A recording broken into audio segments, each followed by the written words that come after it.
બટાકાવડા બનાવવા માટે મેં બટાકાને બાફીને છોલીને તેનો છૂંદો કરી લીધો છે. હવે હું કઢાઈમાં તેલ ગરમ થવા મૂકું છું. તેલ ગરમ થઈ જાય ત્યારબાદ તેમાં થોડી રાઈ એડ કરીશ. રાઈ એડ કર્યા બાદ રાઈને તતડવા દઈશ થોડીવાર માટે. રાઈ તતડી જાય ત્યારબાદ થોડું જીરું એડ કરું છું હું. આમાં તમે વરિયાળી પણ એડ કરી શકો છો, પણ હું નથી કરતી અત્યારે. આ લસણ અને લીલા મરચાંની પેસ્ટ એડ કરું છું હું અત્યારે.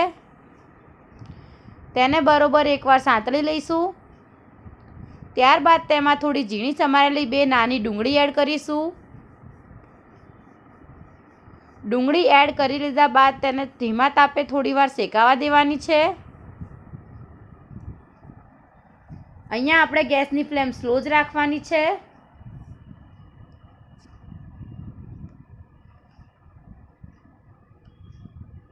ધીમા તાપે તેને હલાવતા જઈશું, તેમ તેમ એ શેકાતી જશે ડુંગળીને લસણ લીલા મરચાંની પેસ્ટ.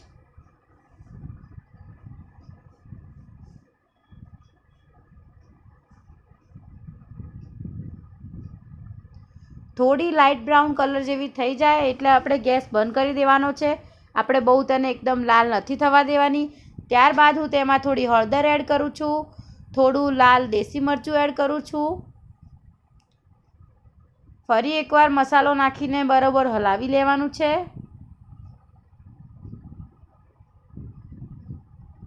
તમે જોઈ શકો છો તેલ છૂટું પડવા માંડ્યું છે, એનો મતલબ કે ડુંગળી શેકાઈ ગઈ છે. હવે હું આ મસાલાને છૂંદેલા બટાકાની અંદર એડ કરી દઈશ. બધો મસાલો બટાકામાં એડ કરી દીધા પછી તેમાં થોડી ફ્રેશ કોથમીર નાખું છું સમારેલી. આમાં મેં કોથમીર ઝીણી સમારીને લીધી છે. ત્યારબાદ તેમાં થોડું સ્વાદ અનુસાર મીઠું એડ કરું છું હું. તેમાં એક અડધું નાનું લીંબુ નીચું છું.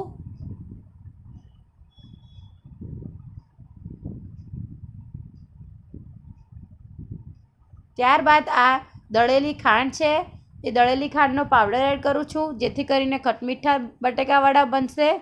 હવે બધું મિશ્રણને બરોબર એકવાર હલાવી લેવાનું. મિશ્રણ હલાવી લીધા પછી સેટ થઈ જાય એટલે એકવાર ચાખી લેવાનું કે મીઠું ને બધું બરાબર છે. હવે આપણે તેના નાના નાના બોલ્સ બનાવી લઈશું. આપણે આ મીડિયમ સાઇઝના આવી રીતે બોલ્સ બનાવવાના છે. આ રીતે હું બાકીના બધા બોલ્સ બનાવી લીધા છે મેં. તમે જોઈ શકો છો મેં બધા બોલ્સ બનાવી લીધા છે બટાકાવડા બનાવવા માટે. હવે હું અહીંયા ગાય છાપ બેસનનો યુઝ કરું છું.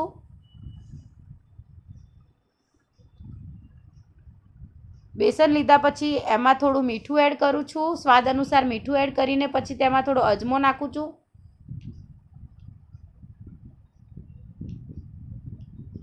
ત્યારબાદ થોડી અંદર હળદર નાખું છું, જેથી કરીને પીળો કલર આવે.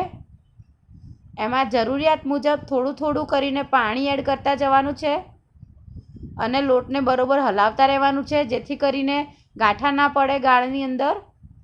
આ ગાળને તમે ચમચી કરતાં આ રીતે વિસ્કરથી હલાવશો તો સારી રીતે હલાવી પણ શકશો અને તેમાં ગાંઠા પણ નહીં પડે લોટના. થોડું થોડું પાણી એડ કરતા જવાનું છે આમાં. આ વાતનું ખાસ ધ્યાન રાખવાનું છે કે વધારે પાણી ના પડી જાય, એટલે ધીમે ધીમે થોડું થોડું પાણી એડ કરવાનું છે. અહીંયા હું રેગ્યુલર ફ્લેવરનો ઈનો એડ કરું છું. એ આપણે અડધી ચમચી જ લેવાનો છે. અહીંયા મેં અડધી ચમચી ઈનો લઈ લીધો છે. ઈનોને ડાયલ્યુટ કરવા માટે ઉપર થોડું પાણી એડ કરવાનું છે. હવે આમાં એક વાતનું ખાસ ધ્યાન રાખવાનું છે કે એક જ બાજુ હાથ ફેરવાનો છે આપણે. ક્લોકવાઇઝ એક જ બાજુ હાથ ફેરવતા રહેવાનું છે. ઊંધો હાથ નથી ફેરવવાનો આમાં આપણે. તમે જોઈ શકો છો આપણે ગાળની આવી કન્સિસ્ટન્સી રાખવાની છે. આ રીતની થિકનેસવાળી કન્સિસ્ટન્સી જોઈએ બટાકાવડાને ગાળમાં તળવા માટે. હવે મેં કઢાઈમાં તેલ ગરમ થવા મૂકી દીધું છે. આપણે તેલ ચેક કરી લઈશું પહેલાં. એમાં મેં થોડું બટાકાવડાનો માવો એડ કર્યો છે. તરત જ ઉપર આવી ગયો, એનો મતલબ કે તેલ આવી ગયું છે. હવે હું બધા બટાકાવડાને એક એક કરીને ગાળમાં નાખી રહી છું. આ રીતે નાનો ચમચો હોય તમારી પાસે તો એ તમે યુઝ કરી શકો છો. એનાથી બહુ ઇઝી રહેશે તમારે ગાળમાં નાખીને તળવાનું. ચણાના લોટમાં ગાળમાં નાખીને આવી રીતે તળવાની રીત બહુ જ ઇઝી છે. તમે એકવાર ટ્રાય જરૂરથી કરજો આવી રીતે. અહીંયા મેં ગેસની ફ્લેમ સ્લો જ રાખેલી છે. આમાં તમે જેટલી પણ પહોળી કઢાઈ લેશો એટલા તમારે વધારે બટેકાવડા આવી શકશે.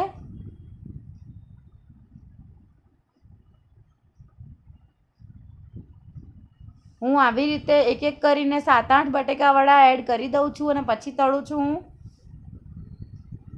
અહીંયા મેં ગેસની ફ્લેમ સ્લો જ રાખેલી છે. હવે બટેકાવડાનો કલર થોડો ચેન્જ થઈ ગયો છે. હવે હું ગેસની ફ્લેમને થોડી મીડિયમ કરી દઈશ અને 2-3 મિનિટ પછી બટેકાવડાનો કલર બદલાઈ ગયો છે. બટાકાવડા થઈ ગયા છે. હું એક ડીશમાં તેને અલગ કાઢી લઈશ. તમે જોઈ શકો છો બટેકાવડા તૈયાર થઈ ગયા છે. આ બટેકાવડાને તમે ગરમા ગરમ સંભાર સાથે ખાઈ શકો છો. આ જ રીતે હું બાકીના બધા બટેકાવડાને પણ તળી લઈશ. તો તમને જો અગર મારી વિડીયો પસંદ આવે તો મારી વિડીયોને લાઈક કરજો, શેર કરજો, કોમેન્ટ કરજો અને મારી ચેનલને સબસ્ક્રાઈબ કરવાનું ભૂલતા નહીં.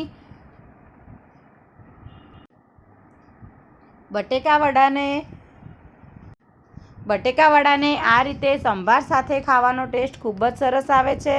તમે એકવાર આ રેસીપીને જરૂરથી ટ્રાય કરજો.